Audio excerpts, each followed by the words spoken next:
Hi అండి, అందరికీ నమస్కారం. Welcome to Vijay media. ఇప్పుడే అందిన వార్త. తిరుపతి రైల్వే స్టేషన్లో ఘోర అగ్ని ప్రమాదం, తీవ్ర భయాందోళనలో ప్రయాణికులు. లేటెస్ట్ అప్డేట్ రావడం జరిగింది. సో దానికి సంబంధించిన పూర్తి వివరం చెప్పడం కోసం నేను ఈ వీడియో చేస్తున్నాను. వీడియోని ఎక్కడ స్కిప్ చేయకుండా పూర్తిగా చూడండి. అప్పుడే నేను చెప్పే సమాచారం మీకు ఏంటో బాగా అర్థమవుతుంది. అలాగే వీడియో నచ్చితే కనుక వీడియోకి లైక్ ఇచ్చి నన్ను సపోర్ట్ చేయండి. కొత్తగా ఎవరైనా మా ఛానల్ చూస్తున్నట్లయితే కనుక తప్పకుండా సబ్స్క్రైబ్ చేసుకోండి. అప్పుడే నేను పెట్టే మరిన్ని అప్డేట్స్ అన్ని నోటిఫికేషన్కి అయితే వస్తాయి. అలాగే వీడియోని లైక్ చేయడం వల్ల వీడియో కొంతమందికి రీచ్ అయ్యి ఇన్ఫర్మేషన్ మరికొంతమందికి అయితే రీచ్ అవుతుంది. సో లేట్ చేయకుండా వివరాలు ఏంటో చూద్దాం. తిరుపతి రైల్వే స్టేషన్లో జూలై 14న సిసార్ తిరుపతి ఎక్స్ప్రెస్ రైలు బోగీలో అగ్ని ప్రమాదం సంభవించింది. రైలు గ్యారేజీకి తరలిస్తుండగా లూప్ లైన్లో ఆగి ఉన్న సమయంలో ఒక బోగీలో మంటలు చెలరేగాయి. ఆ తర్వాత పక్కనే ఉన్న మరో బోగీకి వ్యాపించాయి.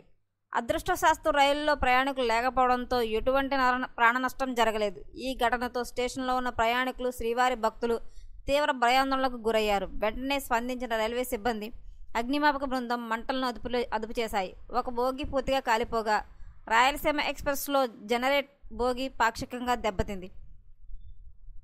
రైల్వే పోలీసులు, అగ్నిమాపక సిబ్బంది సమయంతో మంటలను నియంత్రించారు.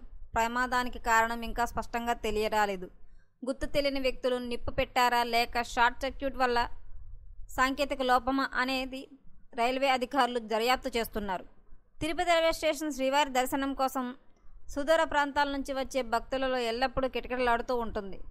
ఈ ఘటన రైలు రాకపోకలకు తాత్కాలిక అంతరాయం కలిగించినప్పటికీ ప్రమాదం ఖాళీ రైలులో జరగడంతో పెద్ద నష్టం జరగలేదు.